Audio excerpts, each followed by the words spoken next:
What's happening, Wargamers? Welcome to another Aegis Brand Studios video where we are talking about the long-awaited card update for Marvel Crisis Protocol. This card pack was talked about back at Adepticon. It got us excited to know that there were some characters being updated, brought in line with the current state of MCP, with a couple adjustments otherwise. We always knew it was never going to be a big card pack. I think we ended up something with 16 characters that were updated, as well as a few tactics cards. I'm not going to go into too much depth on these ones because a lot of the changes were very minor with a couple standouts. So, at the end of this video, I'll kind of give my winners, losers, opinions, all that sort of stuff. But we're just going to go through it card by card, just sort of going over the different updates that happened for each character. Now, of course, if you're watching this sometime before the summer of 2025, just so you know, there is 2 GTs coming up this summer in Southern Ontario, Niagara region, and St. Catharines, Ontario. It is the Garden City Open GT for MCP and Shatterpoint. MCP is on July 19th and Shatterpoint is August 16th. And of course, if you like this content, be sure to hit the like, comment, subscribe buttons down below, or you can support the channel monetarily at patreon.com/AegisBrandStudios. You get access to the Discord, and you help keep the channel alive and functioning, which I can't thank you guys enough for that one. Or alternatively, YouTube memberships, which does the same deal. You get the same perks for all that. Or you can go to iwargame.net, use code AegisBrand, let them know we sent you, and get a wonderful pre-marked battle map. We use a lot of them on the channel. So as far as the cards go, we're going to dive right into it, and then I'm going to give my overall thoughts at the very end of it. So starting everything off, we got Bullseye. We knew he was in for a little bit of some tweaking here because Bullseye was very overrepresented for being a 2-threat character. Now it's interesting because he was originally a 3-threat character and he just got no play whatsoever. He became a 2-threat a few years back and he just blew up in popularity to the point where, as we said, overrepresentation. So in this particular one, Bullseye himself has stayed relatively the same. He's just gotten a range reduction on his throwing knives from range 4 down to range 3. It just means he can't hang back and basically be out of the game just throwing knives the whole game. He actually does have to move up a little bit and maybe get a little bit threatened. Overall, I think this is a good change for Bullseye. We're not going to see him no longer hit the table. He's still obviously going to hit the table, but he's not going to be the go-to 2-threat for this one.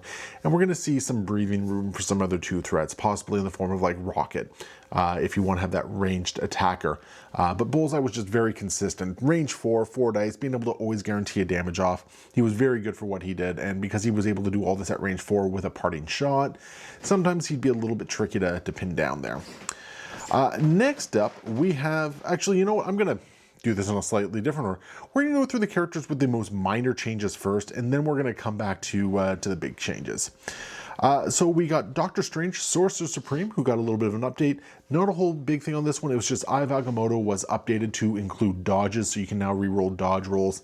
Nice little bit of defensive tech, especially for the Wizards, who, throws are one of the biggest threats for the Wizards in this game. We got the Cosmic Ghost Rider updated card. Now, this is the card that was previously updated. This is just now formalized on it. So no actual changes has happened on this one. At least not to my knowledge, and according to their article, no additional changes. We have X-23. Now, this one's an interesting one. She actually lost the Adamantium Skeleton special rule. This is an interesting one because on one hand, it is a slight nerf because it means people can now throw her a lot more easily. She's now size 2, can be thrown as a size 2, but it also means that a 4 damage thrown character is not in the middle of your lines of Weapon X against a lot of characters who really don't want to take a lot of that damage. So on one hand, it's a little bit of a nerf, it's a little bit of a buff. I would say it's probably a little bit on the stronger side. It's a little bit of a buff, more of a buff for characters, simply because now Laura is less of a target to be thrown around, especially into other characters. Obviously, it's still going to happen, but it's not going to be 4 damage instead of 3 damage. So it's a lot easier for a lot of Weapon X characters to successfully dodge it and potentially negate that damage. Next up, we have Angela. Now, there was one other change on X-23, and it also applies to Angela. They also cleaned up the timing windows for their ability to make an additional attack. The way it previously functioned, you were not able to make use the power you gained from the attack to make said attack. They've cleaned up the timing that now allows you to do that. It's very much a lateral move for, well, I guess, again, it's a slight buff for these characters because it does mean that if they're very low in power, they do potentially get that extra one to make the attack. Whether or not it really helps them in the long run, I see it more as a very minor nudge. So that's what Angela got there. Heimdall's an interesting one because they did up his range of all-seeing eyes to range 4 from range 3. Personally, I don't think this actually addresses the issue with Heimdall in that he is just so power-starved. It's so difficult for him to generate the power he needs to do anything he wants, and he has a very expensive kit for that. I mean, if you want to be using all-seeing eyes, that's 2 power. He generates that every turn, and with a range 2 builder attack, it takes a long time for him to actually get that power back. I don't necessarily think that this is what we needed to see in order to get Heimdall on the table more often. Maybe in some power generating factions where you can either give him some power like, you know, X-Men, A-Force or something like that, or even in Steve 1 where you can discount the first superpower he uses every turn. I think that one was a bit of a miss, to be honest. Next up, we have Bishop. This one's kind of a nice change that a lot of us were really hoping to see. They've moved the timing on Overload from the power phase to the cleanup phase. This one's really nice because with Bishop, whenever he had a really bad turn, somebody, you know, dazed him and all that sort of stuff, it was very frequent that he would wake up with more than 8 power, which means he would immediately take a damage and he would basically start on his injured side at 4 stamina as opposed to his 5. He was functionally a 6/4 character as a result. So it was a very difficult to effectively use Bishop. You had to be very cautious with him. Now, because that power or that overload happens in the cleanup phase, if he's already wounded, nothing's going to happen there. No damage is going to be received or taken or anything like that, which means he's going to wake up. He's going to have his 5 stamina and a whole load of power. He's going to be a lot more useful on the table as well, because as we've seen in this game, 1 stamina can be a huge break point in the game. So that is a nice one. Next up, we are going to talk about Nightcrawler. And with Nightcrawler, if I'm understanding everything correctly, they changed the wording on the stun from teleporting strike. So now basically to get the stun in, you do have to do damage. I believe that was a change that they put in there. We'll just confirm here. I believe that was one of the change. I think Nightcrawler was kind of just a lateral move. I haven't been seeing a whole lot of him on the table as it is. He's fine. He's fine for what they've changed for him. We got Agent Venom. This one's an interesting one. They basically cleaned up the wording on Project Rebirth 2.0. It now is he pays a power and he performs a shake action, whereas before he basically just stripped condition. This is kind of an interesting one because there's only a handful of characters, Crystal and Scarlet Witch, I believe, that can actually prevent you from performing a shake on certain conditions. So there we go. Just kind of a really minor one. All right, we've already talked about Gambit in a different video, but if you want the Cole's notes on that one, he's good now. So basically, you know, he lost a die on his 52 card pickup. He lost Accelerate Charge, but in exchange, he counts wilds as 2 results on everything he rolls. The 52 card pickup now has a double wild stun on it, and the enhanced agility, he can go in any direction with that one. Gambit's new card, very good. I've enjoyed him quite a bit. Toad has seen a bit of a interesting change. They shuffled around his stamina. He's now a 4/4 as opposed to being a 5/3, so he's a little bit easier to take down on his healthiest side, a little bit harder to take down on his injured side, but overall it's a little bit more balanced. They also changed the push on his Tongue Lash to a wild poison. This is kind of nice because Toad had a lot of control. He was really able to push characters away. Then his own Slippery or Hop made it very easy for him to get away from reprisals here. So Toad is now in a position where it's a little bit harder for him to stay in sort of like that safety band. He's going to have to commit a little bit more. I think this is a good change for Toad. I think he was a little bit too effective at what he did. Next up, we have Carnage. Carnage received the same timing change on his additional attack from Paint the Town Red. I believe he also adds some additional attack dice to a Symbiote Tendrils attack that he makes as part of Paint the Town Red, which is really kind of cool. He also went up a point of stamina, so he's now an 8/7 as opposed to a 7/7 stamina. Again, it was an interesting change. So yeah, those are the more minor changes we've seen for this card update. I think a lot of them feel like lateral changes at worst. Some of them might be a little bit more impactful. We could start seeing Bishop on the table a little bit more regularly, which is always a good thing. I think the X-23 one, very, very much a lateral change. Not being able to be thrown by size 2 or size 2 throw versus not having 4 damage going to your allies is kind of an interesting discussion to be had there. I know a lot of people were really excited about Carnage. This one's going to be a hard one, but at 4 threat, having 15 stamina, that is a big stamina pool. We've seen in some of the larger characters that is a lot to chew through. So maybe that breakpoint is enough to bring Carnage onto the table. We're not entirely sure there.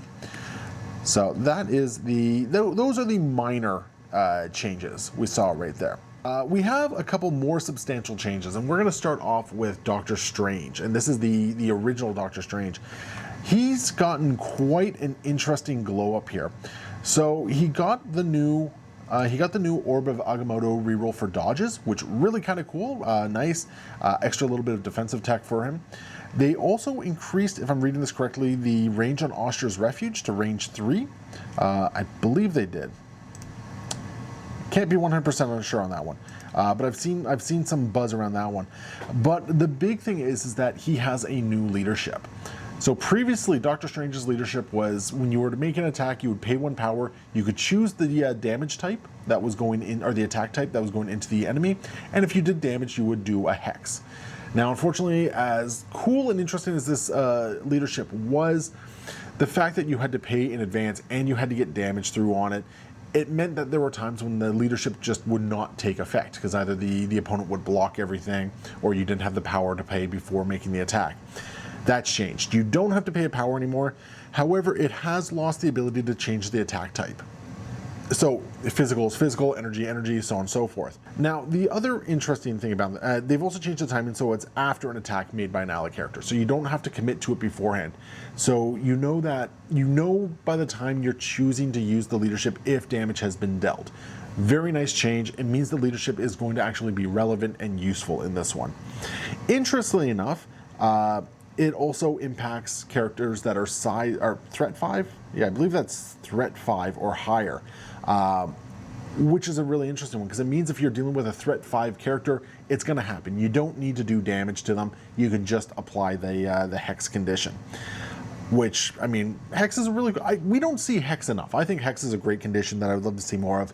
For those who don't know, Hex basically says that your crits no longer explode, so you no longer add extra dice whenever you roll a crit result. So Strange is really a really interesting character, a really interesting glow up. I'm actually excited to get him on the table. I think he's a really cool one. So he did also get an increasement of stamina from 7 to 6, and he's got a... he's also got Bolts of Bedevilment, now has a Pierce on a block. I knew there was some more to this going on here. And Hogarth's Hoary Wisdom can reroll, add dice to dodge rolls as well. So there we go. I knew there was some more going on with Doctor Strange. And everything about that is good. We're going to see some new life in OG Doctor Strange. Moving on to Clea. So she was geared as being the character with the biggest glow up here.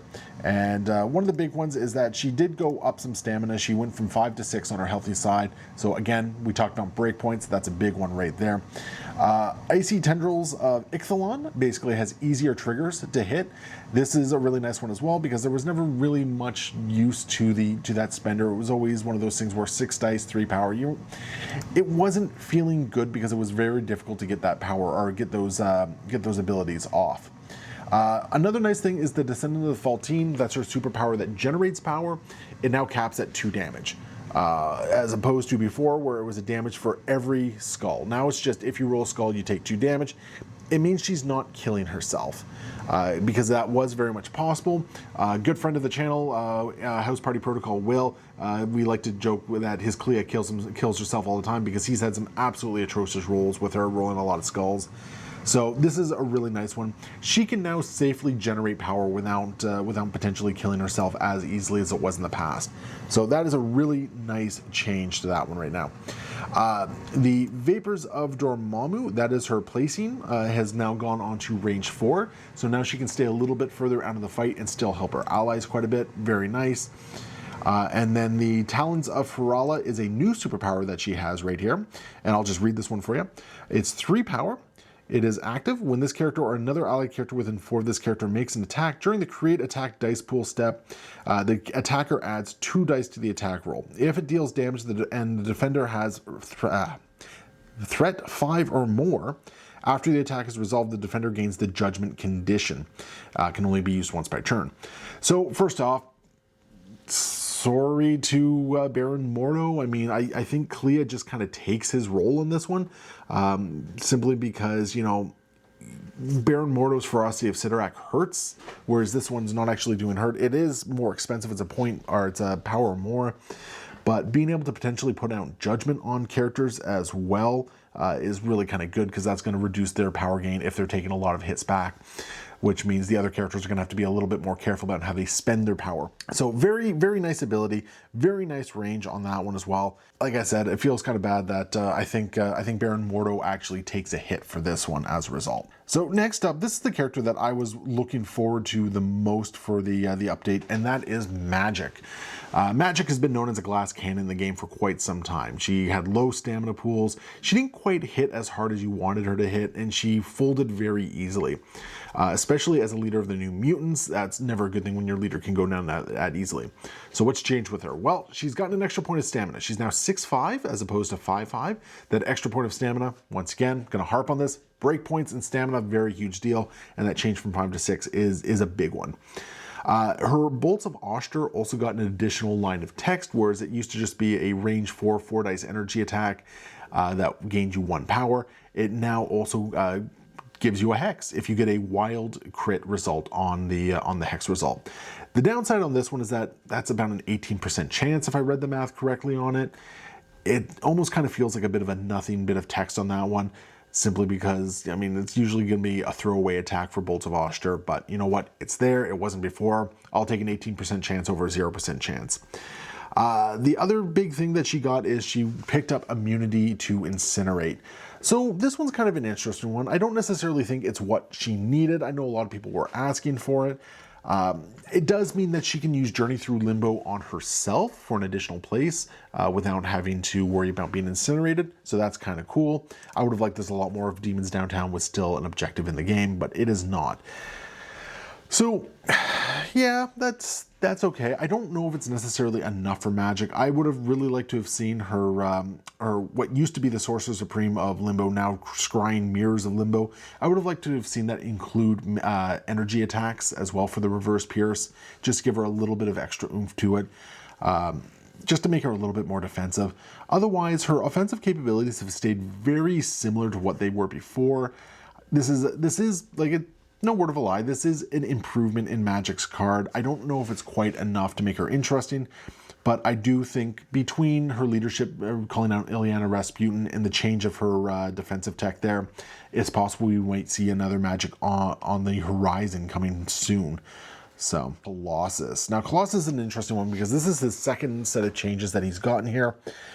Which means it shows that they've been having some difficulty kind of pinning down how they want Colossus to act on the game. And they might have finally got it on this one. Well, remains to be seen here. So first off, his strike has lost concussive. Now it actually does a push. I actually kind of like that. It is a size 4 push, pushes them away short. That's great. I think that's perfect for Colossus right there. Gives him a little bit of board control. X-Slam has also lost the stagger trigger on it. Instead, now it has a throw. It's a wild throw for size 4 or less, short away. Again, giving Colossus a character throw feels really good. It makes X-Slam feel a little bit better. Like the stagger was really nice, but board control, it's a lot nicer for this one. The other big aspect that got updated for him is Big Brother has picked up another ability to it. So what Big Brother used to be was if you're within 2 of an attacking character, you can spend 2 power, you taunt them, Colossus becomes the target.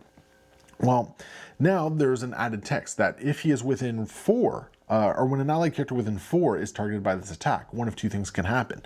If you're within 2 of the attacking character, you taunt, you take the damage, or you take the attack. Otherwise, Colossus, after the attack is resolved, can advance short towards the attacking character. So it gives him a little out of activation movement, which in this game, it's always great when you can do that. For 2 power, I do kind of feel that Big Brother has kind of become 2 power advance short. I think he still suffers from an issue of being a little power starved. He's got some really nice abilities that just make it a lot more difficult for him to... I don't want to say it's more difficult for him to do anything because he's always had this issue, but it's just he wants to be spending his power on a bunch of things, and he's going to struggle to generate the power because, again, it's a range 2 5 dice builder attack. It's not impossible to do it, but it's going to take a little bit to kind of get that train going. You're definitely going to want to find ways to give him power, maybe through like Xavier leadership or something like that. So those are the big character changes that we've seen here. And for the most part, I like them all. I think they're very good. But before I share kind of who I think the winners and losers are, I do want to say I think AMG's communication team might have dropped the ball a little bit on this one. They made it a key point on their Adepticon panel discussion where they were saying, like, we have this update happening. It got the community excited, happy about that. There was a lot of speculation. Now, I will say this, there is some onus on the community. We started expecting a lot from this, as we usually do. AMG never came in and corrected us. I kind of, after seeing this update, it feels like we saw 16 characters with a lot of very minor changes. Now, I know they've also said that the plan is to look at characters and update them as reboxes are happening over the next year or two, which is fine. I get that. But it would have been nice to see a little bit more stuff addressed in here. Like, for instance, Weapon X is still in a weird place. Their leadership is still kind of half functional. If the leader's down, you can't do anything with it. A lot of Weapon X characters, well, at least Honey Badger probably could have used a little bit of a look as well. There's some characters that are just kind of terrorizing the meta right now that might have been a look at. I know there's a reluctance to deal with characters that are less than a year old, unless they're really problematic, hence Thor 2, but it just kind of feels like this was made out to be a slightly bigger deal than it ended up being, and there's a little bit of disappointment with that one.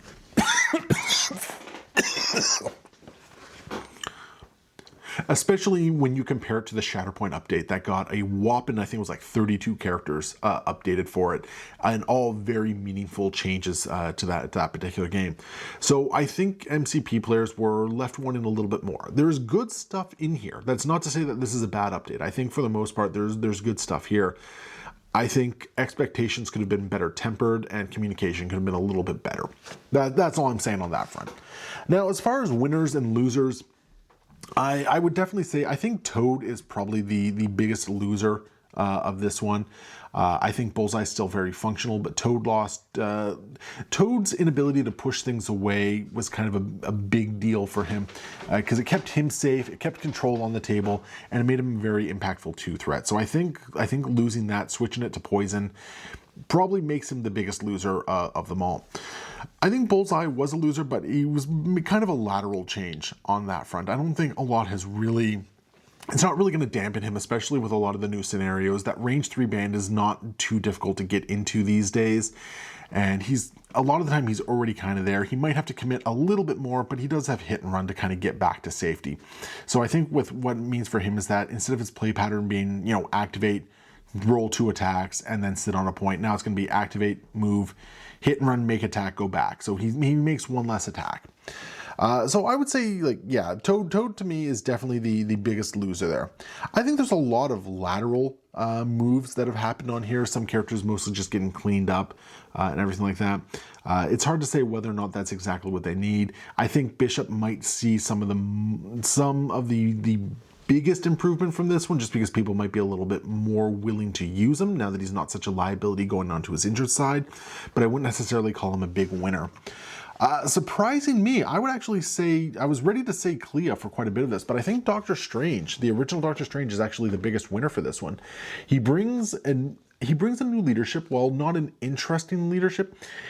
He brings a leadership to the Defenders that they can use and do some interesting stuff with it. The Defenders have a very healthy roster, but right now it's very much being dominated by Daredevil. And unfortunately, Daredevil encourages a very brawly style of play. Strange's leadership, you can actually start looking at the Defenders characters that are a little bit more range oriented, the ones that want to stay at range 3, range 4, for instance, Punisher. And that's always a nice thing. He got a lot of update with his kit. He feels like a really solid 5 threat. For the record, I always felt that Strange was an alright 5. I think he's a really good 5 now. I think he's actually kind of an interesting character, and he's also worth splashing into some other affiliations. So I would say Strange is probably the biggest winner of this card update, with Clea coming in a close second. Just because their cards got revamped quite a bit from being kind of ignored, very lackluster in comparison to other characters in their threat range, to being very solid characters with some good kits there. The jury's out on Colossus and Magik. I really want to like both those changes. I'm on a bit of a New Mutants kick, so Magik is going to be seeing a lot of play for me over the next little bit. Colossus is another one. I don't quite know if he fits the bill for my 4-threat character at the moment or not. I just don't know. I do like that he has crowd control now. He's got that push, he's got that throw. That does feel a little bit better. It means once he's in the thick of the fight, he's going to be able to sort of like rearrange the board a little bit if the triggers go off. That's always really good. But again, it's going to come down to his power generation. I think you need to kind of find the right home for him to do the stuff he wants to do. Now, they did update some tactics cards as well. I'm not going to go into those ones simply because there are cards that I don't really have a lot of use and experience with. I think Seven Sons of Cinnabus is the only one that I've really used a whole lot. So there's going to be obviously good discussions out there that you can go find for that one. But that is the card update. Let me know in the comments below what you liked. What was a hit for you? What was a miss for you? And were you hoping for more? Or do you think that this was what we kind of needed to see here? I'm very curious to see how the community reacts to this card update. I personally feel that I think I would have appreciated a lot more if I hadn't known it was coming and it was just a surprise drop saying, hey, here's some updated characters. Instead, the months of build up and hype from Adepticon got me to a point where, and I fully recognize this is a me problem, I was expecting something a little bit more impactful. So that's my kind of take on it. So I want to hear your take on it down below, and we'll see you next time. Happy wargaming.